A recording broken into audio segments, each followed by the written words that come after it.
What does recontextualization mean for the church and religious education? By Andrew Dumas. Changing landscape within the religious education high school classroom in Australia. Most students come from a plural context with different faith perspectives, values, and life experiences. McCrindle's research states, overall, only 9% of Christians actively practice and regularly attend a place of worship, 2022. That means out of a class of 28 students, you might have 2 or 3 students who regularly attend church. This is well outside the mono-Christian culture and context that existed in the past generations, where there was high church attendance and a prevailing Christian worldview that encouraged church attendance.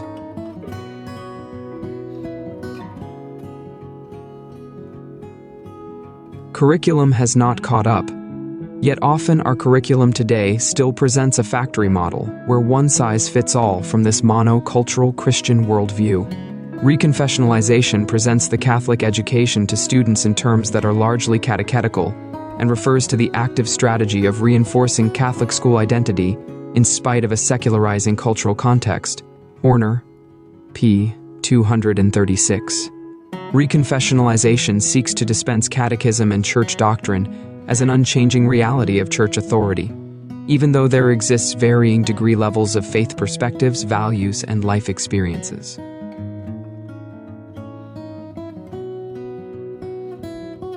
What does the research say? Catholic Commission of Victoria in the Enhancing Catholic School Identity XI Standard Report data show that a continued push for institutional reconfessionalization by the adults may have an unexpected, undesirable, and antagonizing effect for a significant number of the students. It seems more and more likely that the future of Victorian Catholic schools does not lie with institutional reconfessionalization. Nevertheless, the tendency towards institutional reconfessionalization, albeit under pressure, may continue to have heavy influence on the religious identity of some Catholic schools in Victoria. 2018, p. 22.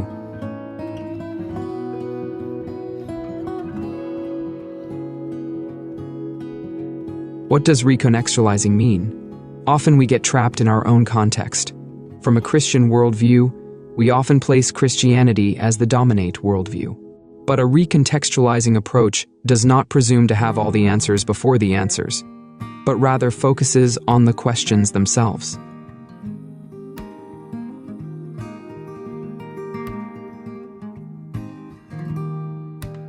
What is the context of the other? Not that we want to convert them, but rather so that together we might discover a deeper reality both in ourselves and the other. The objective here is not to convert the other, but to allow the other to be the other.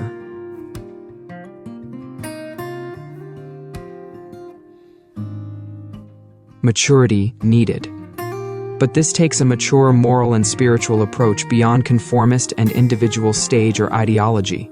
Parker Palmer suggests we need to learn how to integrate the different tensions, not by controlling each part, but holding the tensions in Paradox. Palmer, 1990, p. 16. Paradox allows church and religious educators to make connections of meaning, where meaning did not exist before.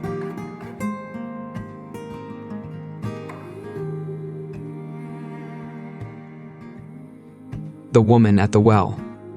Like the Samaritan woman at the well in John chapter 4. Jesus does not judge the woman. Rather, he engages with what she is doing. She is drawing water. It is only until she asks him questions that Jesus provides her with some answers. This is a very different approach to teaching and evangelization because it places what is taught in the hands of the student. The student is directing what is taught, not teacher-directed. From a certain perspective, teachers in the church must give up their position of power in order for a deeper reality to emerge. The responsibility shifts from the teacher to the student. The motivation shifts from the teacher to the student.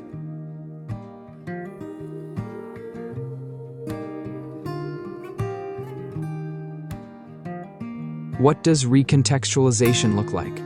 Catholic Education of Victoria Ltd says, it is important to stress that post-critical Catholic approach, where the ongoing search for a recontextualization of Catholic or Christian identity requires encounter and dialogue with different peoples, for the sake of understanding, in order to promote the personal growth and identity formation of all involved.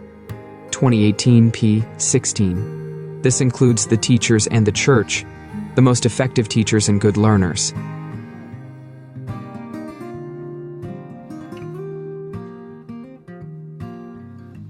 Brisbane Catholic Education's approach. Brisbane Catholic Education, Catholic Identity Position Statement. In accordance with this position, all facets of life in the school and office are Christ-centered, student-focused communities of learning that nurture and are animated by a culture of dialogue, choosing to explicitly emphasize our Catholic inspiration in authentic dialogue with other worldviews in the broader culture.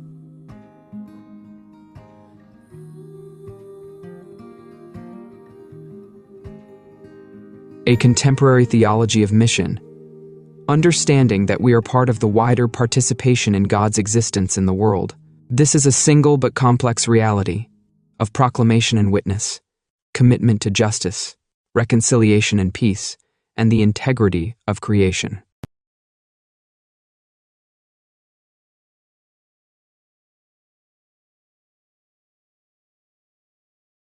A post-critical belief system, moving beyond relativism and literalism to embrace symbolic religious imagination and critical thinking in a continuous reinterpretation of faith.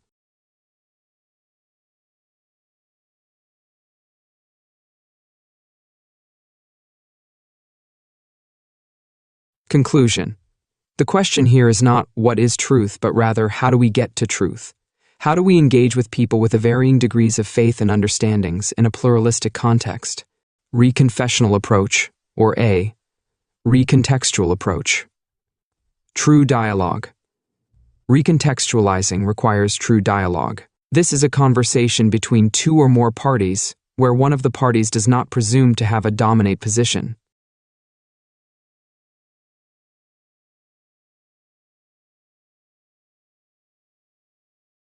What is dialogue? Dialogue requires that we understand the human experience that results in the otherness of the other. That is, we have to understand the narrative that defines his or her otherness, just as he or she has to understand ours. Dialogue is a process of mutual meaning-making.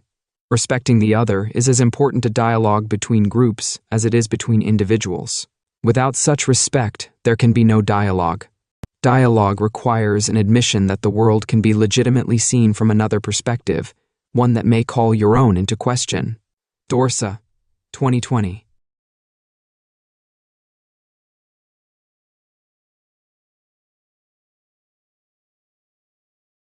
Roll up our sleeves. Catholic educators need to be prepared to roll up their sleeves and be a part of the learning journey, sharing the questions and the uncertainties.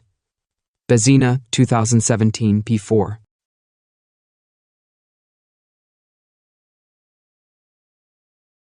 Obstacles. Yet the Catholic Church needs our reconfessionalization, but you cannot internally reconfess if our external reconfession gets in the way. Lenahan, 2017.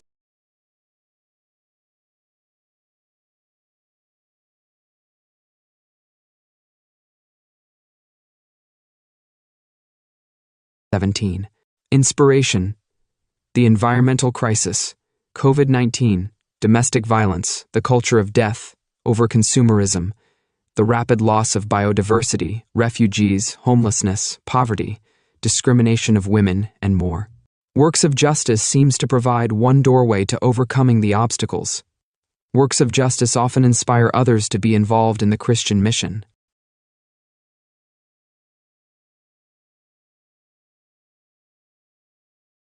To go deeper. In the 1800s, religious orders were called to go out into the world to evangelize. However, today, evangelization requires us to go deeper. Lenahan, 2017. To the hidden dimensions of our lives. A deeper reality emerges not from a paternalistic notion of knowing, but rather from a God who dwells within every dimension of creation. This allows each person to have a share in their journey as they discover the wonder of who they are called to be through a mutual exchange in dialogue.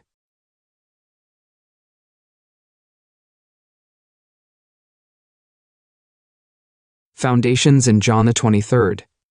Recontextualization of Catholic identity is a process going back to Pope John the 23rd.